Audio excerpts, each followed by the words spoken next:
ഭാരതം എന്ന പേര് കേട്ടാൽ അഭിമാനപൂരിതമാകണം അന്തരംഗം. കേരളം എന്ന് കേട്ടാൽ തിളയ്ക്കണം ചോര നമുക്ക് ഞരമ്പുകളിൽ. ഇത് ഞാൻ എഴുതിയതല്ല. നമ്മുടെ ഈ വള്ളിത്തോട് ഗ്രാമത്തിലെ ആയിരക്കണക്കിന് ജനങ്ങളെ തീരാ ദുഃഖത്തിലേക്ക് തള്ളിവിട്ടുകൊണ്ട് ഈ ഗവൺമെന്റ് കാണിക്കുന്ന വൃത്തികെട്ടതും നീചവുമായ ഈ പ്രവൃത്തിയെ ആർക്കും സഹിക്കാൻ പറ്റുന്നതല്ല.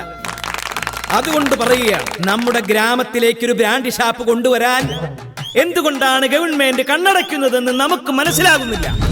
അതുകൊണ്ട് എന്റെ പൊന്നു സഹോദരന്മാരെ, നിങ്ങളൊന്നും മനസ്സിലാക്കണം. മാവേലി സ്റ്റോറിന്റെ മുന്നിൽ ക്യൂ നിൽക്കുന്നവർ തമ്മിലടി, സിനിമാ തിയേറ്ററിൽ ടിക്കറ്റ് വാങ്ങാൻ ക്യൂ നിൽക്കുന്നവർ തമ്മിലടി.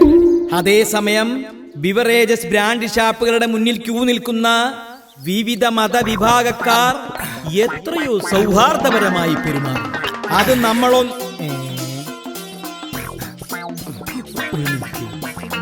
ക്ഷമിക്കണം, അത്യാവശ്യമായി ഇതുപോലൊരു മീറ്റിംഗിൽ പങ്കെടുക്കാനുള്ളത് കൊണ്ട് ഞാൻ വിടവാങ്ങുന്നു.